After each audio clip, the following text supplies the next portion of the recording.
شج رأسه احتلم فأفتاه بعض الناس بوجوب الغسل، اغتسل فمات. فقال صلى الله عليه وسلم: قتلوه قتلهم الله، هلا سألوا إذا لم يعلموا. بسم الله الرحمن الرحيم، والصلاة والسلام على رسول الله. هلا سألوا إذا لم يعلموا. السلام عليكم ورحمة الله. مشاهدينا الكرام حيثما كنتم وأينما وجدتم، أسعد الله أوقاتكم. السلام عليكم ورحمة الله. لقاء جديد، عدد جديد، برنامجكم هلا سألوا عبر الخامسة، قناة القرآن الكريم من الجزائر. هلا سألوا، موعدكم الذي يجيب عن أسئلتكم الدينية وانشغالاتكم الفقهية. معلمنا بإذن الله هذه الحلقة فضيلة الشيخ الدكتور سعيد بويزري. أهلا بكم جميعا وبشيخنا السعيد. مرحبا. مرحبا أخي أحمد. بارك فيك. مرحبا. موعظة الموت. الموت درس يتجدد كل يوم، يعلمنا أن البقاء لله وحده، وأن الزوال باتجاه الآخرة لازمة بشرية، بل لازمة الكائنات جميعا، يوم لا ينفع مال ولا بنون. الدرس المتكرر من المفترض أن ينزع عن عيوننا الغشاوة ويجلي الحقيقة، حقيقة أن كل من عليها فان، ويبقى وجه ربك ذي الجلال والإكرام، وأنه من عمل صالحا فلنفسه ومن أساء فعليها. بالمناسبة، قد يكون الموت بالقتل في حياتنا أو بالاعتداء، فالإرهاب الاحتلالي الفرنسي في مثل هذا اليوم من عام 1958 قتل التونسيين والجزائريين على السواء بالقنابل والقصف في ساقية سيدي يوسف بلا رحمة. لكن القرآن يعلمنا ألا أحد يفلت من الموت، ولا أحد يفلت من الحساب، ولا أحد يضمن الجنة. فاللهم علمنا الحياة والصلاح من موعظة الموت. شيخ سعيد. نعم. بسم الله والحمد لله والصلاة والسلام على رسول الله. معاشر المشاهدين الكرام، السلام عليكم ورحمة الله وبركاته. السلام ورحمة الله. بداية نترحم على جميع موتى المسلمين. فقدت الجزائر هذه الأيام كوكبة من أهل العلم والفكر ومن الصالحين والصالحات، على رأسهم الشيخ أكحل الشرفاء رحمه الله. هذا الرجل الذي بلغ 90 استثمر عقله وقلمه وفكره خدمة للدين والوطن. رحمه الله الفقيد ورحم الله جميع موتى المسلمين. موعظة الموت. ذكرتم أخي أحمد أن الموت درس يتجدد، الموت درس يتجدد في حياتنا، وقد كتب الله عز وجل الفناء على جميع الكائنات، كل من عليها فان. وقال في آية أخرى: ولكل أجل كتاب. وقال في آية أخرى: أينما تكونوا يدرككم الموت ولو كنتم في بروج مشيدة، وإذا جاء أجلهم لا يستأخرون ساعة ولا يستقدمون. وقد عبر عنها الشافعي وهو يتحدث عن عقيدة الإيمان بالقضاء والقدر حينما يقول: دع الأيام تفعل ما تشاء وطب نفسا إذا حكم القضاء. إن الموت حينما تزور أسرة، تزور بيتا، تزور بلدا، فتأخذ عزيزا ليس بالأمر الهين، ولكن ما يثبت الفؤاد وما يزرع الطمأنينة والسكينة في قلوب الناس الإيمان بقضاء الله وقدره، خيره وشره، حلوه ومره. مرحبا بما كتبه الله عز وجل. وقد قال ربنا: وبشر الصابرين الذين إذا أصابتهم مصيبة قالوا إنا لله وإنا إليه راجعون.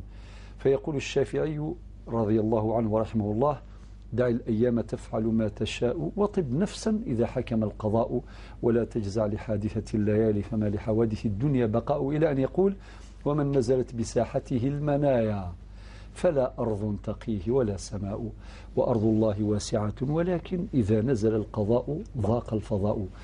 وقد عبر عن الموت أحد الشعراء وهو يقول الموت باب وكل الناس داخله. سبحان الله، ما كاينش اللي ما يدخلش من هذا الباب. الموت باب وكل الناس داخله، يا ليت شعري بعد الباب ما الدار، الدار دار نعيم إن عملت بما يرضي الإله، وإن خالفت فالنار. هما محلان ما للمرء غيرهما، فانظر لنفسك أي الدار تختار. ما للناس سوى الفردوس إن عملوا، وإن هفوا هفوة فالرب غفار. إذن الإنسان حينما ينظر في هذه الموت، هي في الحقيقة الواعظ الصامت يعظ الناس بصمت. لذلك شرع في الإسلام زيارة القبور كما قال النبي عليه الصلاة والسلام: ألا فزوروها، كنت نهيتكم عن زيارة القبور، ألا فزوروها فإنها تذكركم الآخرة. ليعلم الإنسان بأن هذه الدنيا مهما طالت فهي قصيرة، وأعمار الناس أيضا مهما طالت فهي قصيرة، وكل آت قريب.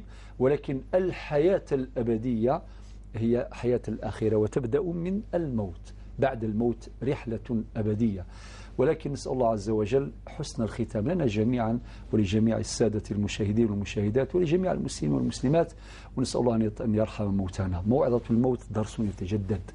أعتقد أن من ينظر في مسألة الموت لا سيراجع نفسه، يراجع مسيرة حياته، يراجع علاقته مع الله، يراجع علاقته مع رسوله صلى الله عليه وسلم، يراجع علاقته مع أسرته، مع أقاربه، مع جيرانه، مع الناس أجمعين، لأنه يعلم علم اليقين أنه سوف يلقى الله عز وجل حتما. متى؟ الله أعلم، ولكل أجل كتاب.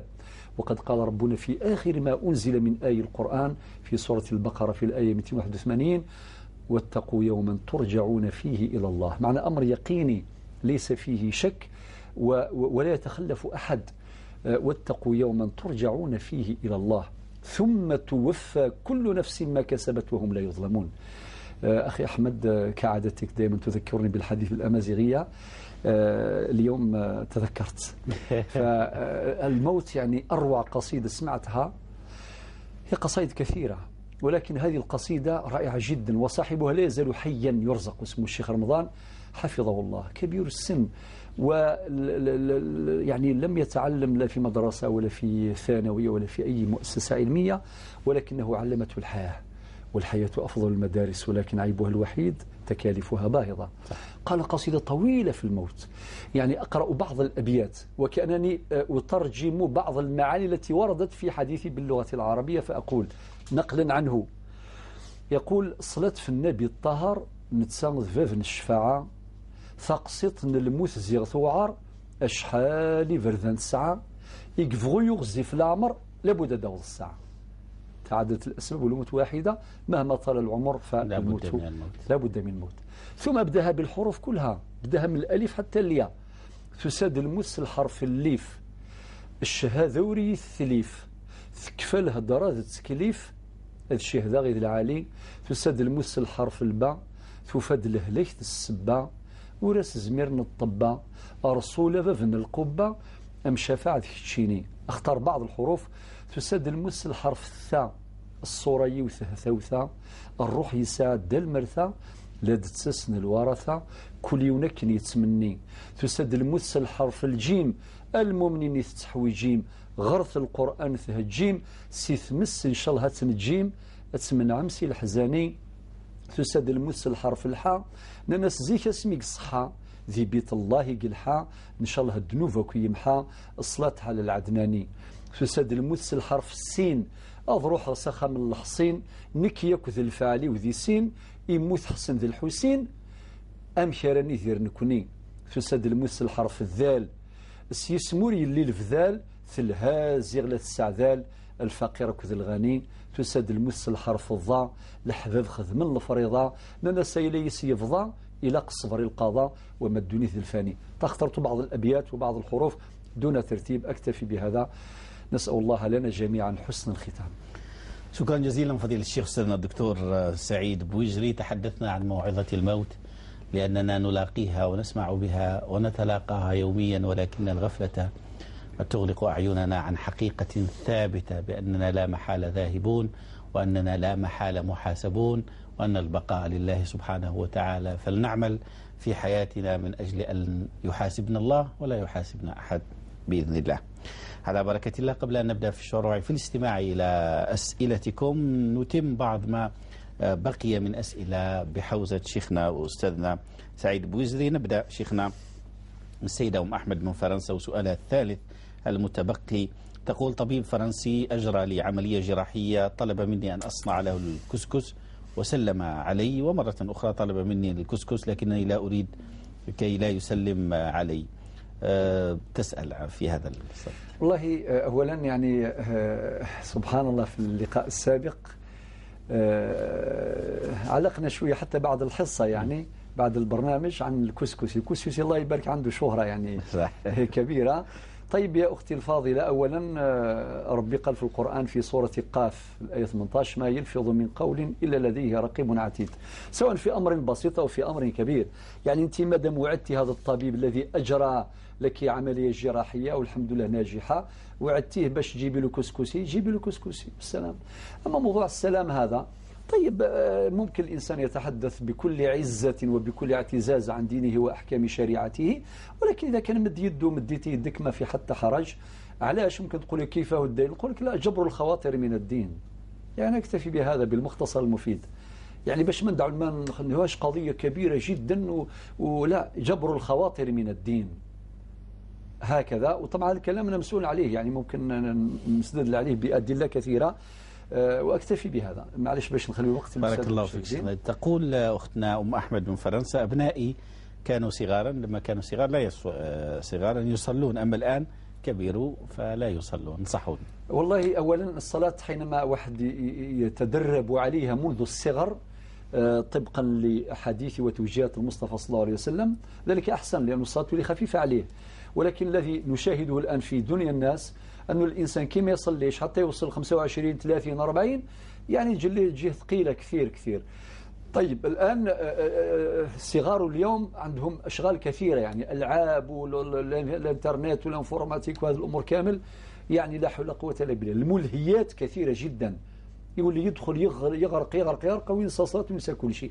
لابد من حكمة، لابد من التوجيه، لابد من تكرار التوجيه، لابد من المرافقة، لابد من التذكير عند الصلاة حينما تقومين إلى الصلاة تذكرهم بالصلاة، وهكذا تصبروا على الأولاد. وإن شاء الله هذه الزريعة اللي زرعتوها فيهم إن شاء الله ستثمر إن شاء الله تعالى ولا خوف، ولكن لابد من التوجيه والنصح والمرافقة الدائمة. نعم. بارك الله فيكم شيخنا السعيد. إلى أسئلتكم سيدة أم إبراهيم أضرار. سيدة أم إبراهيم مرحبا بك. السلام عليكم. السلام ورحمة الله. لدي بعض الأسئلة. تفضلي. عندي زكاة الذهب. أيوة. عندي ذهب كشوي يفوق القيمة تاع 85 غرام، وخطرت أنا كشوي ندير للزينة. أيوة. في بعض الأحيان نقول هكا شغل لو كان كما نقولوا هكا نحتاجه ولا كاش حاجة نبيعه. واضح.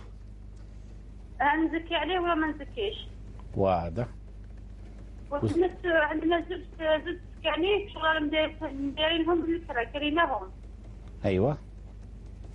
كيف نزكي عليهم ولا ما نزكيش عليهم؟ عندكم دراهم يعني ما نلموش الدراهم غير يتيو ولا نصرفوهم.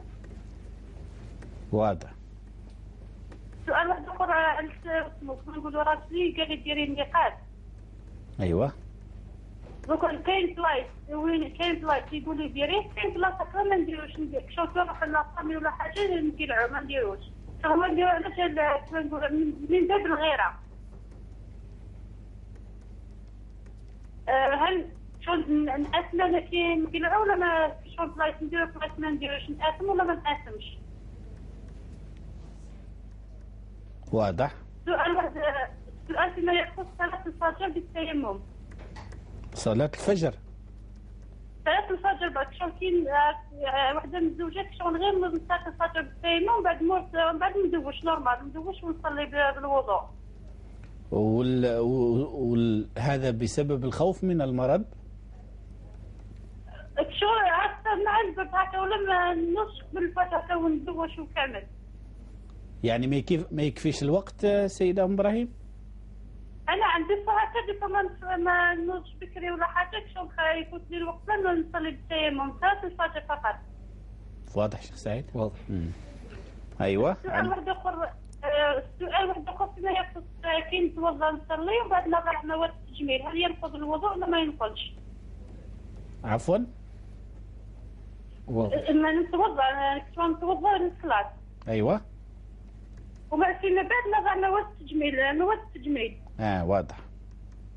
ينقض الوضوء. هما باغيين تمدوا لي هكا نصيحه، عندي طفله في عمرها 9 سنين نعلمتها في الصلاه، حكيت في بعض الاوقات هكا تشتهى وحاجه باغيه وانا مقلقه شويه. ايوه. باغيك شغل تنصحوني هكا كيف نتعامل معاها. واضح ان شاء الله سيدة ام ابراهيم، الله يوفقك للخير. سؤال واحد اخر، رحت المره اللي فاتت انا السيد بوزري، لو كان بدي نطرحوا عليه. مرحبا تفضلي. سؤال اخر قلت لكم راجلي شغل يخدم في الميليتير. ايوه.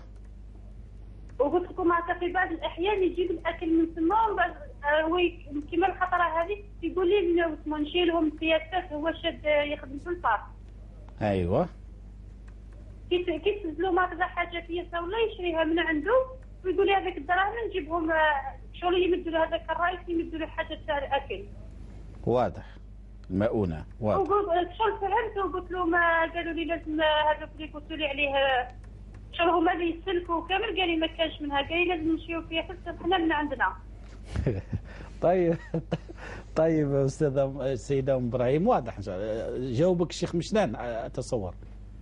هاي السؤال واحد تبارك الله يستر، كيف تبدل الحفاظه للصلاه هذا اللي ينقض الوضوء ولا ما ينقضش؟ واضح. هاي صح. السلام عليكم، نشكركم على هذه الحصه. وبارك الله فيك، شكرا جزيلا. هاي صح. اسمحوا لي لا مرحبا.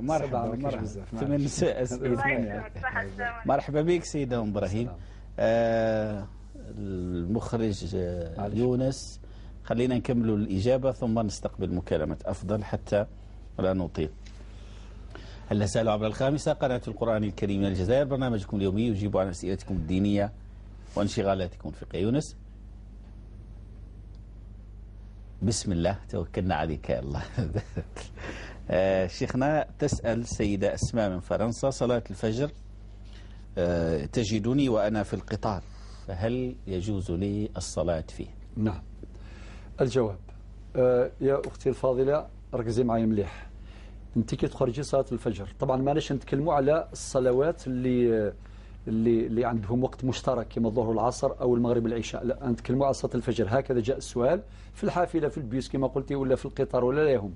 الجواب كالآتي: أولا، إذا كنت قدرتي كي تخرجي أو تصلين قبل الفجر، لا، يعني إذا كان غادرتي البيت ودخلتي الحافلة أو القطار قبل الفجر ما تصليش قبل الفجر. ربي قال: إن الصلاة كانت على المؤمنين كتابا موقوتا. ولكن نتصور كما قلت دخلتي الحافلة ووصل وقت الفجر، إذا قدرتي بأنك تصلين إلى مكان العمل قبل فوات الوقت، هنا ما تصليش في الحافلة، روح حتى توصلي إلى مكان العمل وتصلي ثم.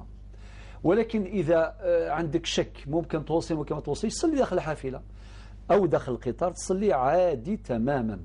الآن العلماء هذه المسألة ناقشوها بشيء من التفصيل، حاول نعطيها لك في شكل رسائل. تصلينها وقد سقط عنك أولا القيام وسقطت عنك القبلة. بالنسبة للقيام، القيام واجب في حق القادر والمستطيع. إذا كان واحد قادر يصلي، ولكن أنت الآن من أصحاب الأعذار، راكي داخل الحافلة أو داخل القطار ما كاش كيفاش تروحي تنوضي وتصلي، ما يمكن. في الكرسي نتاعك تكبرين تكبيرة الإحرام. هنا في خلاف بين العلماء. السادة المالكية قالوا بأنه في الكرسي نتاعك سقطت عنك القبلة ولا يشترط عليك أن تستقبلي القبلة في تكبيرة الإحرام، وعندهم أدلة.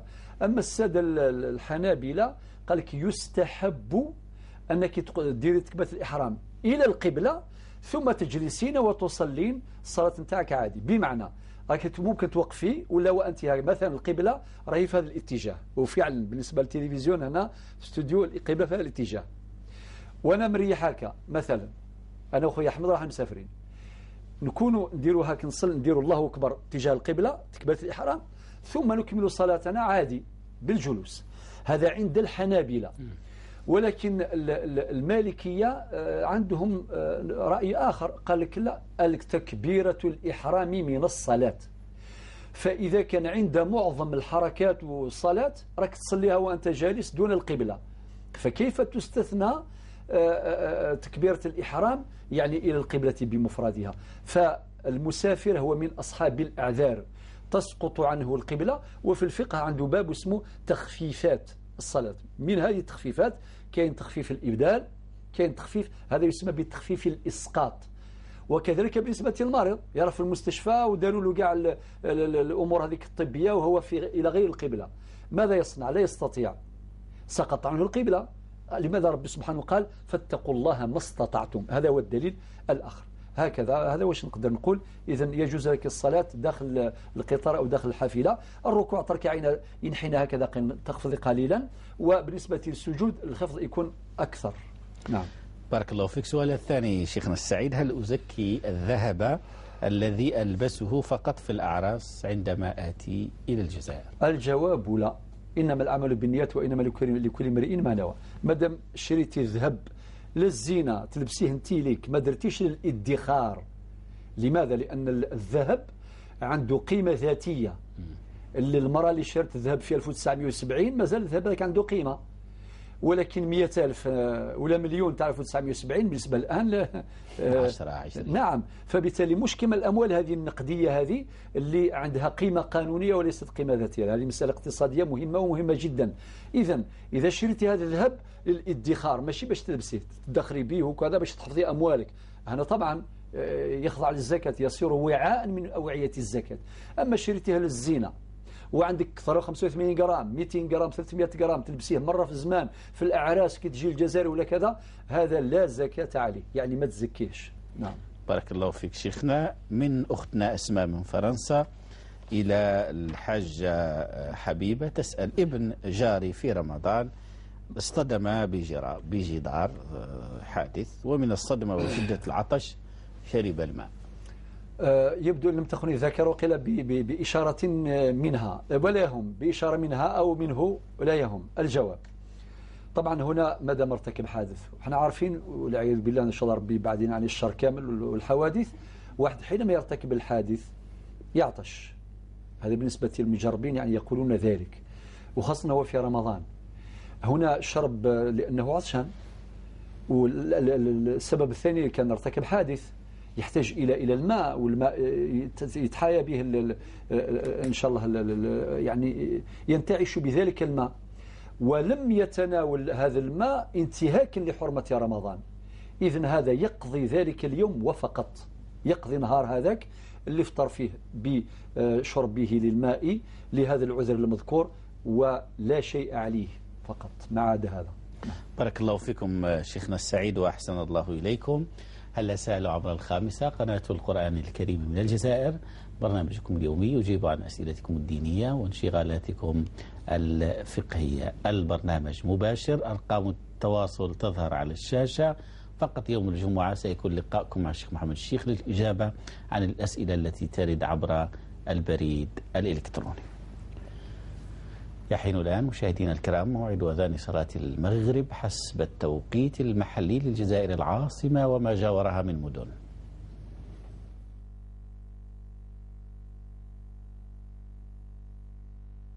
الله أكبر الله أكبر، أشهد أن لا إله إلا الله، أشهد أن لا إله إلا الله،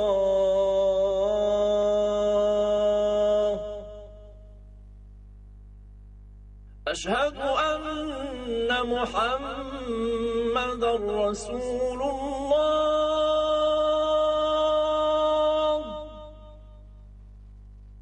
أشهد أن محمدا رسول الله.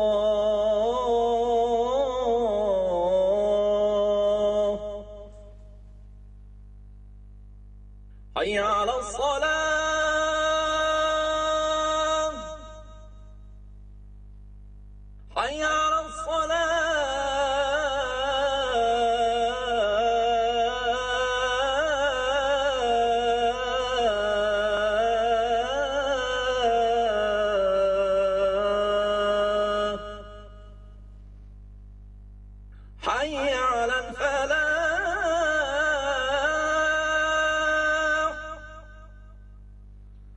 حي على الفلاح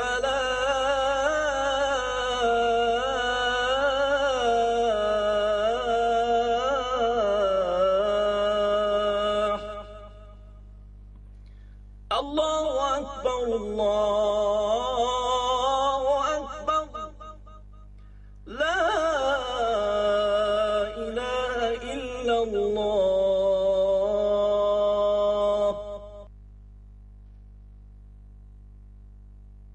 اللهم رب هذه الدعوة التامة والصلاة القائمة آت سيدنا محمدا الوسيلة والفضيلة وابعثه مقاما محمودا الذي وعدته.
قل لا يعلم من في السماوات والأرض الغيب إلا الله وما يشعرون أيان يبعثون.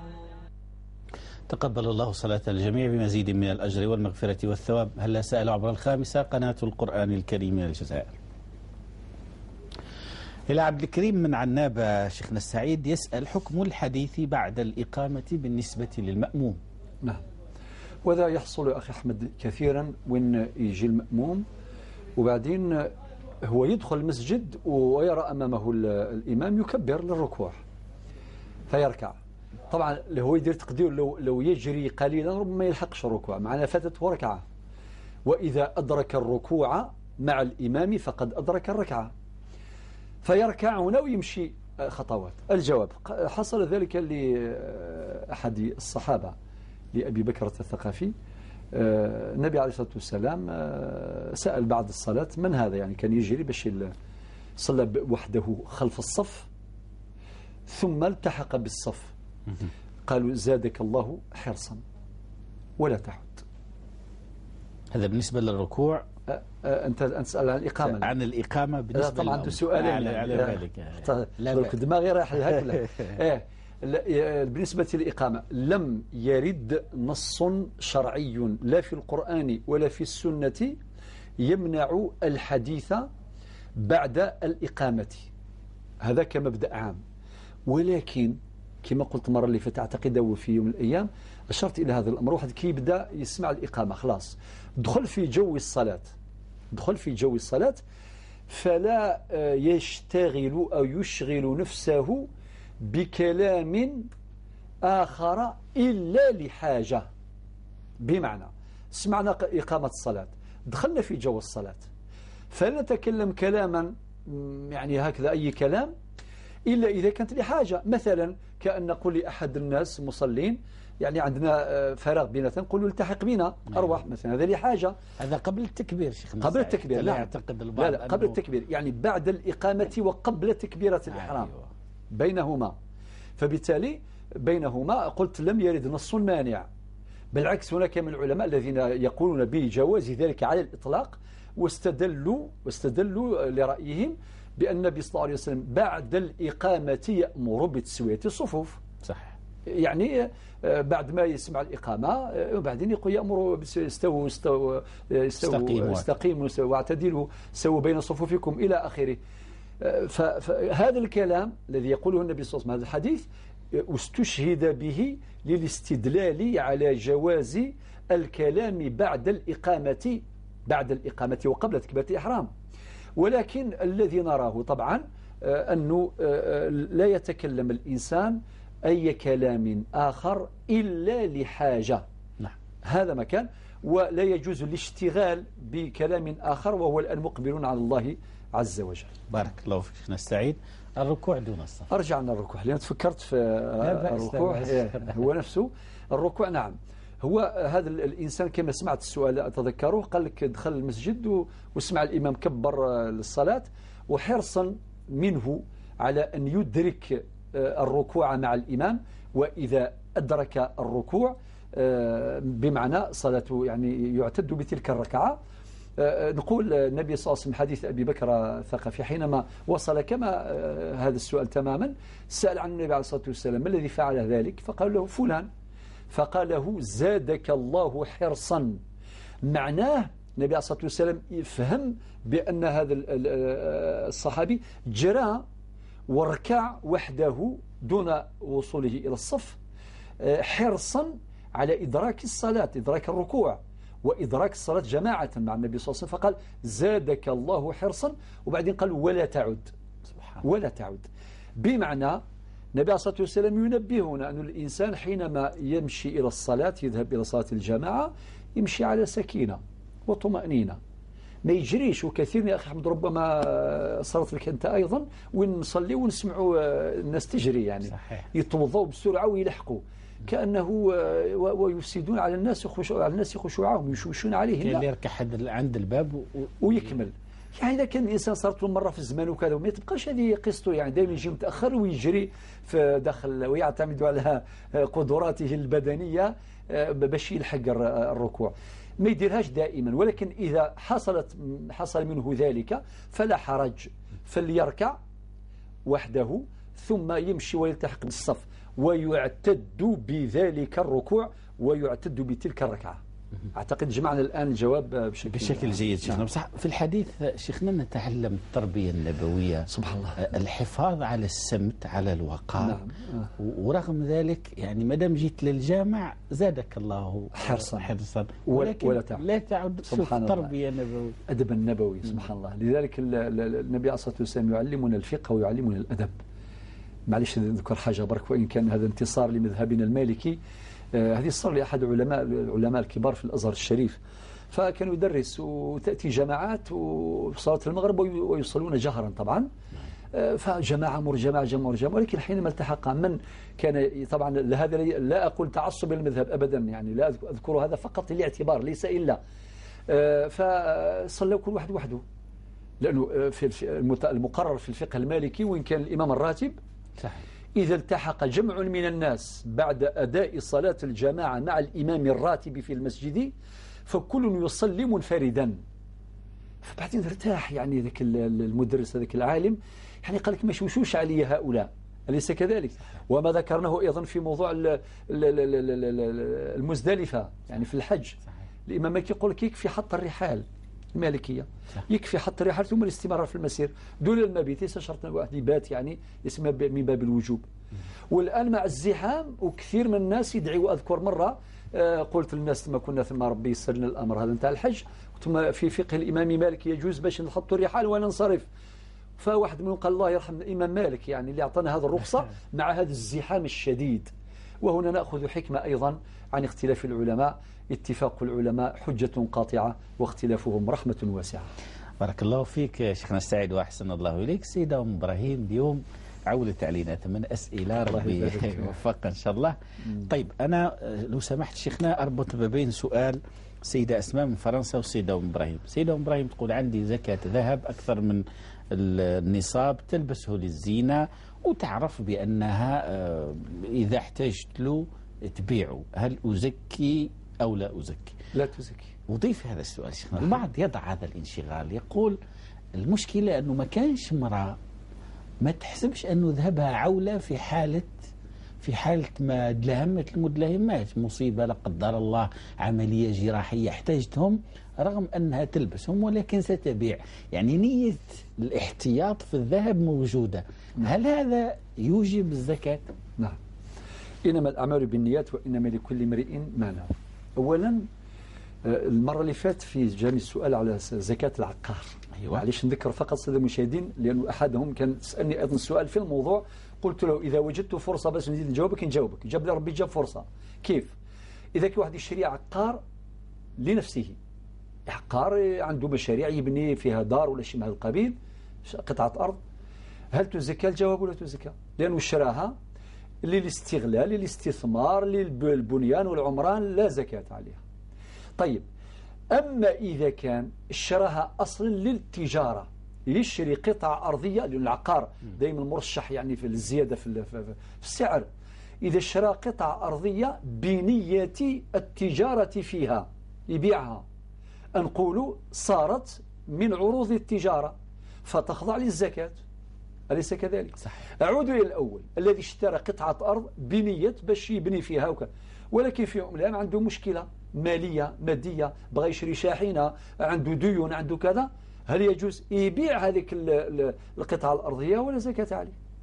الذهب المرأة تشترط الذهب نشوف النية الأولى إذا كان شرط هذا الذهب لنفسها شرطه باش تلبسه للزينة وكذا وكذا وتطرأ طوارئ ومن الطوارئ التي حصلت ممكن زوجها يكون حاصل في الديون. صحيح. وكم من امرأة باعت ذهبها باش تسلك زوجها من الأزمة وكان الأزواج اللي ما يعترفوش. صحيح. أليس كذلك؟ وممكن عندها مشروع معين ممكن عندها عادي تحتاجهم وتبيع ذلك الذهب وما عندهاش زكاة. أما إذا كان درت النية الابتدائية الأولى أنها اشترت هذا الذهب للادخار لأنه على باله باللي هذا الذهب عندها 100 مليون تشتريه كامل ذهب في دماغها واش يقول سوتي إذا كان قالت اقتصاد وكذا تقول 100 مليون هذه بعد مدة معينة القدرة الشراء نتاعها تضعف تولي بالك بعد عامين تولي قيمتها حوالي 50 مليون بالك بالنص. أما كي تشتري هذا الذهب تطمئن أنه راهي تحفظ القيمة نتاعها. إذا كان بهذه النية تزكيها أما بهذه النية الأخت الكريمة ما عندكش زكاة لا زكاة عليك. بارك الله فيك شيخنا السعيد. سيدة أم إبراهيم عندهم سكنين الله يبارك يكروهم ولكن دراهم غير يدخلوا يصرفوهم. تقول هل على السكنين باعتبارهم مال زكاة؟ لا لأنه هذه أنتم تحصلوا على مبالغ الإيجار. يعني الإنسان عنده مصادر مال ممكن أنت الراتب نتاعو ربما عنده منحة معينة ربما عنده هدايا ربما لا شيء من هذا النوع وعنده أيضا كراء راك استأجرته ولا أجرته منزلين. هذيك المبالغ اللي راهي تدخل المبالغ هي تجمع إلى ذمتك المالية الأخرى لأموالك الأخرى التي في حوزتك. فإذا بلغ مجموع المال بلغ النصاب وحال عليه الحول يخضع للزكاة. أما كل ما يجيو هذوك مبالغ الإيجار تصرفوهم عادي اعتبره كأنها راتب شهري يدخل ويتصرف ما عندك ولا شيء. أما هذوك الديار لو كان درتهم من عروض التجارة راكم تشريوا منازل وراكم تبيعوها في انتظار فرصة وتبيعوها درتوا النية نتاع البيع بيع أو التجارة في هذه السكنات تولي هي وعاء من أوعية الزكاة. معنى كل ما يدور العام تقيم هذه السكنات حسب سعر السوق، سعرها تقريبا شحال يتباع، وبعدين مجموع الأموال تخرج في زكاة 2.5%. نعم. بارك الله فيك شيخنا السعيد. زوج السيدة أم إبراهيم يطلب منها أن تلبس النقاب، هي فاصلة في الأمر أنها تلبسه من باب الاستجابة لرغبة زوجها، أحيانا لما تكون في العائلة تنحيه إلى غير ذلك. تقول يعني عندما تنزع هذا النقاب هل في حرج؟ تسأل في هذه المسألة.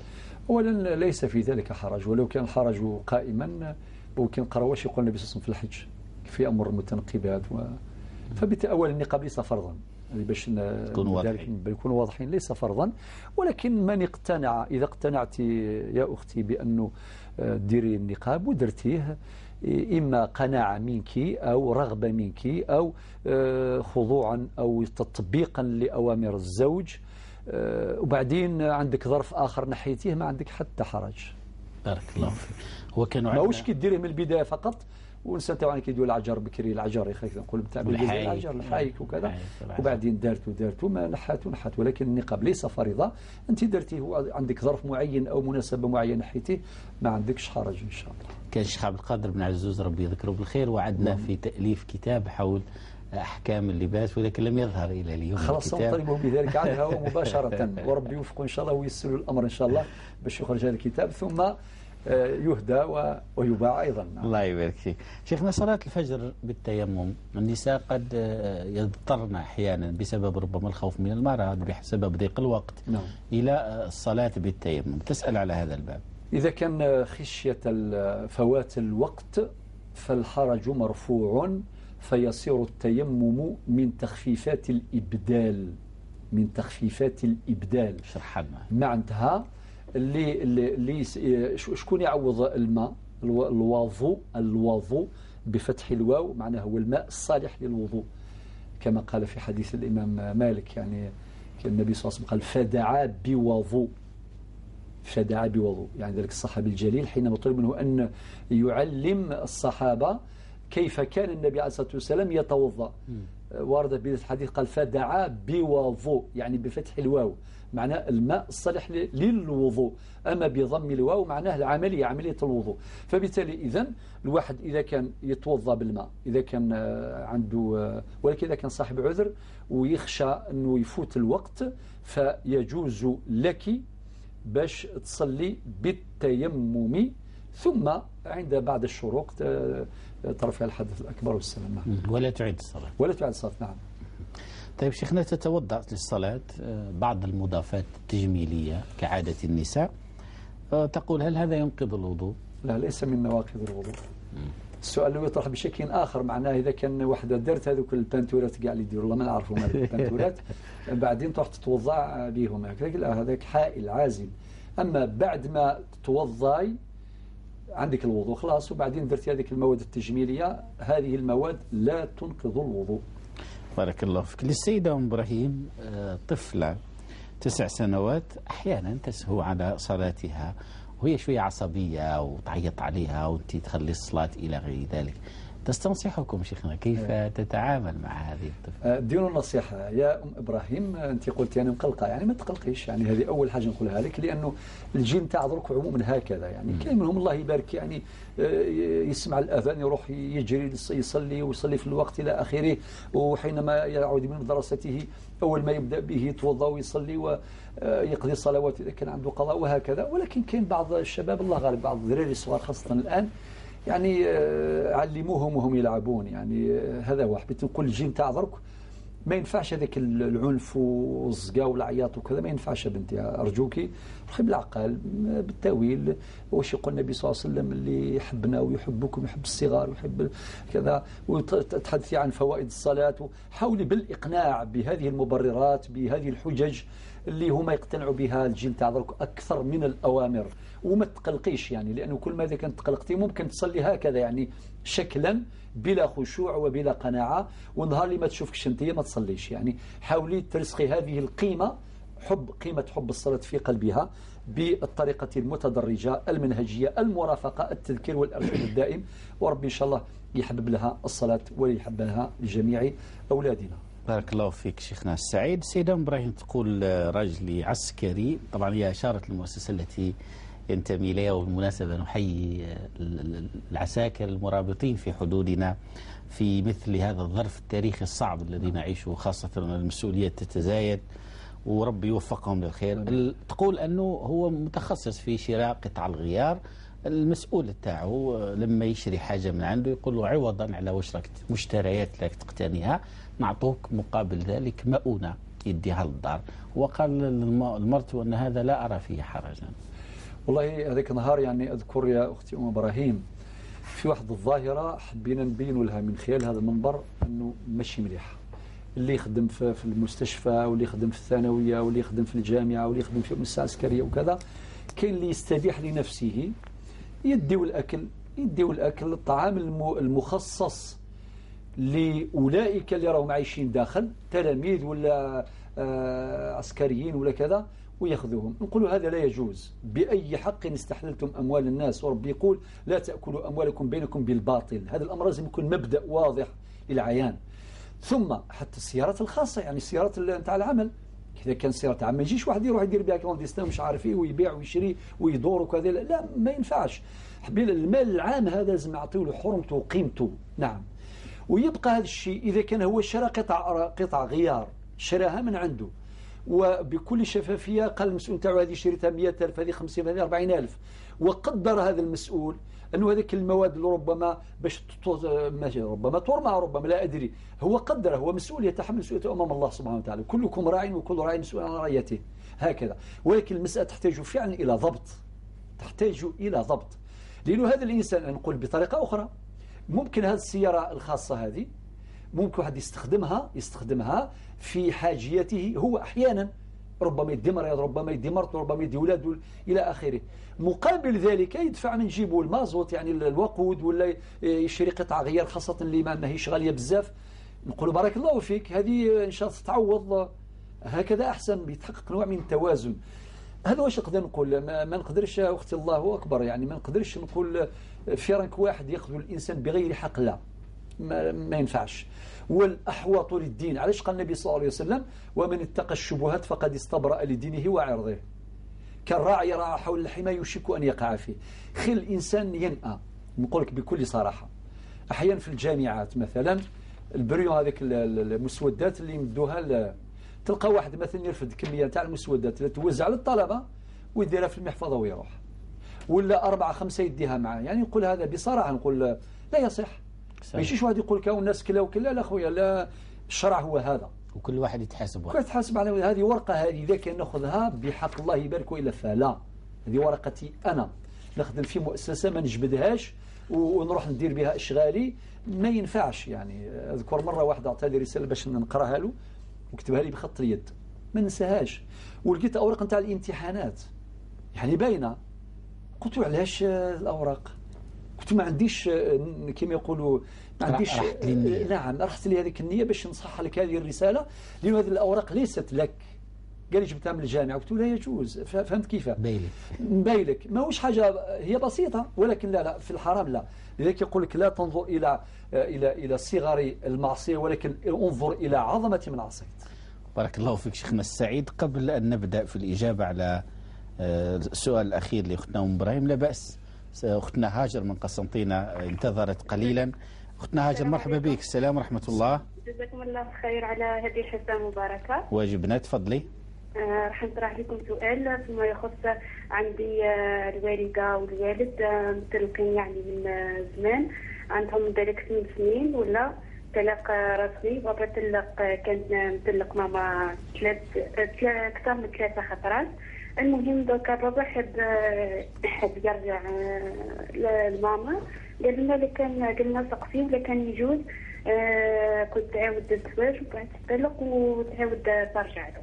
لحظة معلش أخي أحمد، تفضل. المسألة مادام المسألة تحتاج نستوضح منها مباشرة. شوفي يا بنتي، هل طلقات الثلاث هذيك طلقها في مجلس واحد قالها أنت طالق ولا طلقها ورجعها كيف وقع أنا ذلك؟ كما هكاك طلقها ورجعت طلقها خطرة خلاف. المهم على قداش من خطرة مش فرد مجلس. طيب معناه إذا كان طلقها بهذا الشكل، طلقها ثم أرجعها في فترة العدة، طلقة رجعية رقم 1، ثم طلقها مرة أخرى وأرجعها أثناء العدة، طلقة رجعية ثانية، فإذا طلقها المرة الثالثة هذا هو الطلاق البائن بينونة كبرى لا تحل له إلا بعد أن تزوج بغيره. وقد ثبت ذلك أيضا حتى في قانون الأسرة الجزائري في المادة 51 من قانون 84/11. أما إذا كان لقاو، اسمح لي أخوي أحمد نجاوب على المباشر. أحسن. أما إذا كان واحدة من طلقات هذون، ربما إذا كان فيه طلقة بدعية، إذا وقع فيه طلاق بدعي، هذه المسألة تحتاج إلى حديث مباشر باش نستفسر منه. ربما قد نجد طلقة بدعية واحدة فلا تلجأ إلى الطلاق أو لا تلجأ إلى الزواج برجل آخر وتقرأ الفاتحة، لأن الطلاق اللي يصدر من المحكمة يعتبر طلاق بائن بينونة صغرى. طيب أختي هاجر. نعم. معليش يعني أنت سألتي هل يمكن أن تتزوج ثم يطلقها؟ يعني إذا تزوجها مش بالضرورة يعود يطلقها. نعم. يعني فيه لا أدري هل فيه فكرة بهذا النوع؟ والله ما نكذب عليك صافي حتى ماما نسات وش هي بكل صراحة يعني عنده بزاف وماما نسات، ويعني فيما يخص الموضوع هذا بالذات يعني مشكلة طويلة عريضة.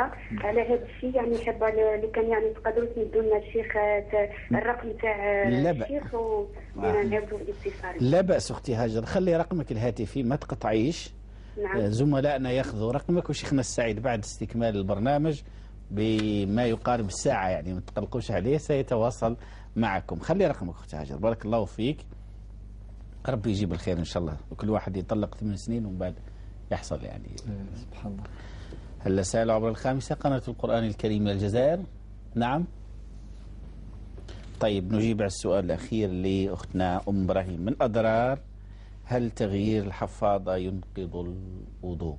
لا، تغيير الحفاضات نتاع الأولاد الصغار هذه لا ينقض بها الوضوء، راك على وضوء كامل. نحي فقط هذيك ربما ذيك الحفاضات يعني فيها بعض النجاسات وكذا ترميها وتغسل روحك والسلام، أما الوضوء فلا يعاد، لا ينتقض الوضوء. بارك الله فيك. طيب أختنا هاجر من قسنطينة لا نجيبها، ولكن على الأقل على هامش هذه المسألة أن الله سبحانه وتعالى عندما أقر في القرآن الكريم أن هذه المؤسسة الزوجية فيها السكن وفيها الراحة وفيها تلك المعاني من الألفة، البعض لا يكتشف هذا الأمور إلا بعد ما يضيع هذه، والكثير ممن طلقوا ثم أرادوا استعادة هذا البيت.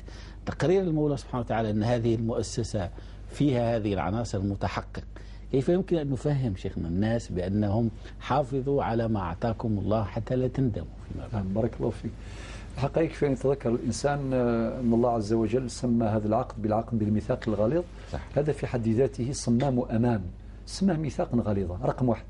رقم 2، الإنسان لا يلجأ إلى الطلاق، إلى إصدار حكم الطلاق إلا إذا استنفذ جميع الحلول، فهو آخر الحلول لأن الكي آخر العلاج. رقم 3، الإنسان لازم ينظر إلى العواقب. علماؤنا قرروا أن العبرة بالمآلات، مآلات الأقوال ومآلات الأفعال. رقم 4، الانضباط بالشريعة. ربي قال الطلاق مرة فإمساك بمعروف وتسريح بإحسان. النبي عليه الصلاة والسلام بلغه أن فلانا طلق زوجته 3 في مجلس واحد، طلقها 3 مرات يعني في مجلس واحد. هذا يعتبر طلاق بدعي، طلاق مخالف للسنة، طلاق غير مشروع. النبي عليه الصلاة والسلام غضب وقال للصحابة أيلعب بكتاب الله، أيلعب بكتاب الله وأنا بين أظهركم، يعني ثم قرأ قوله تعالى الطلاق مرة فإمساك بمعروف وتسريح بإحسان. وكما قال خويا أحمد الندم يأتي بعدين، بعد ما يطلق ويشوف الأولاد ونتاعو وكذا وكذا، بعد سنوات يلقى روحه ضايع وبعدين يفكر في إرجاع المياه إلى مجاريها. وأحيانا نجد صعوبات كثيرة، والقضايا كما هذه عندنا كثيرة في الحقيقة على المستوى الوطني، حتى على مستوى بعض الدول اللي تصل بين الجالية المسلمة، يعني في مراسلات أو في مكالمات هاتفية مطولة، ودائما الناس تقريبا القاسم مشترك واحد، الندم والندم الندم.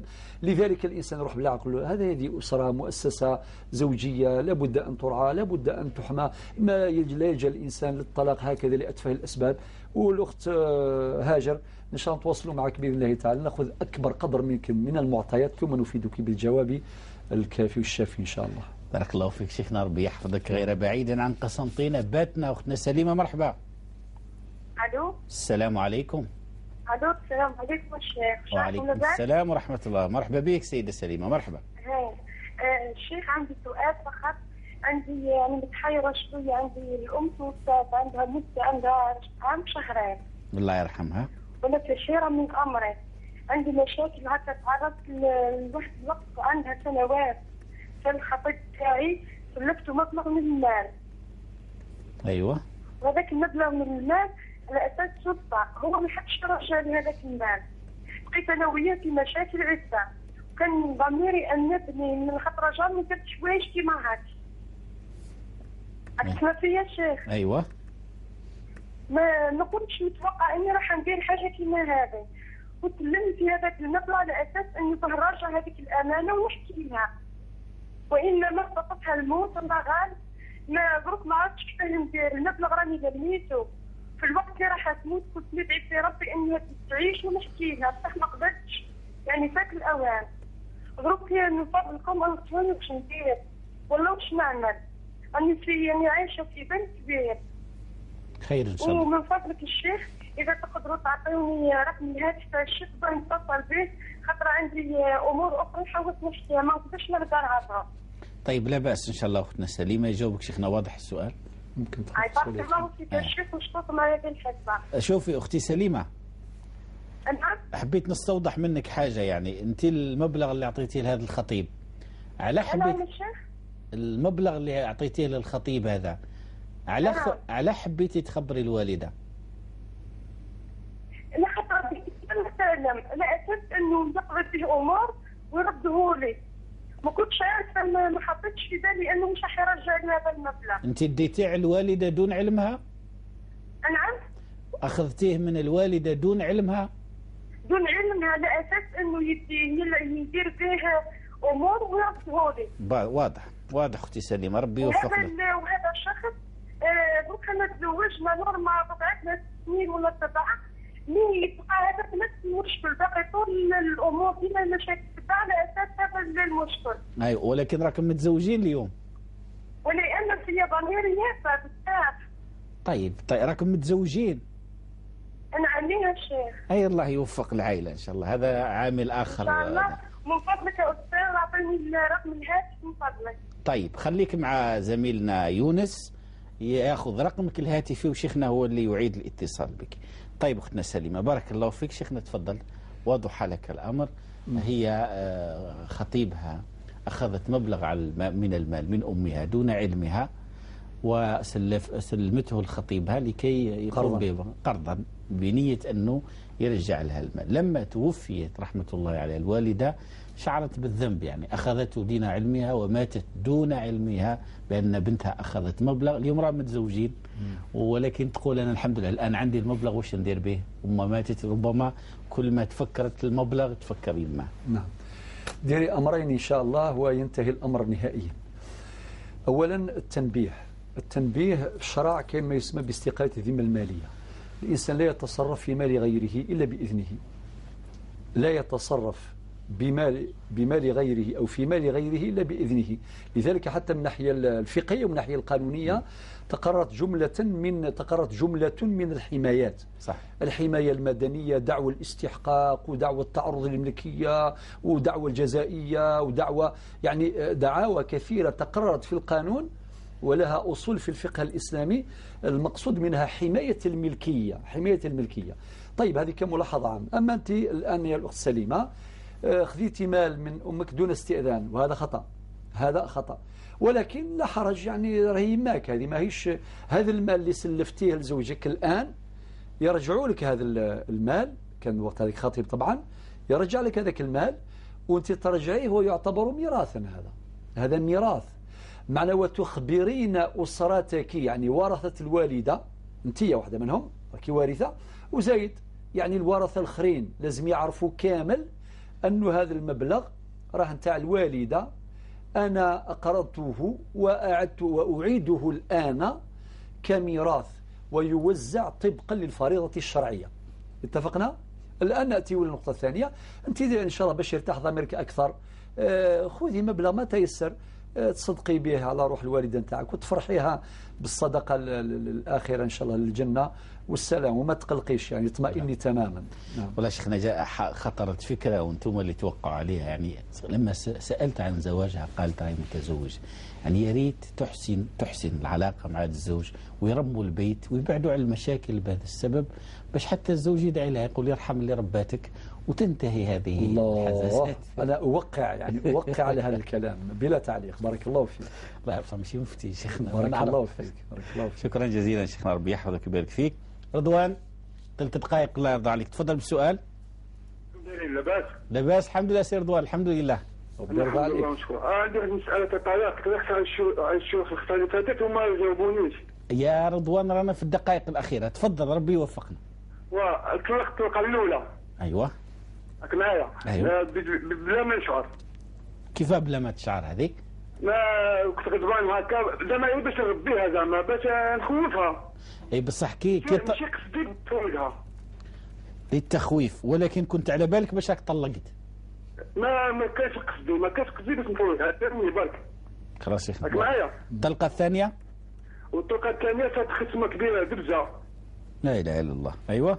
راك معايا؟ معاك. صارت دبزة كبيرة بين الأهل تاعنا وتاعها، وتاعك طالق. راك معايا؟ أيوة.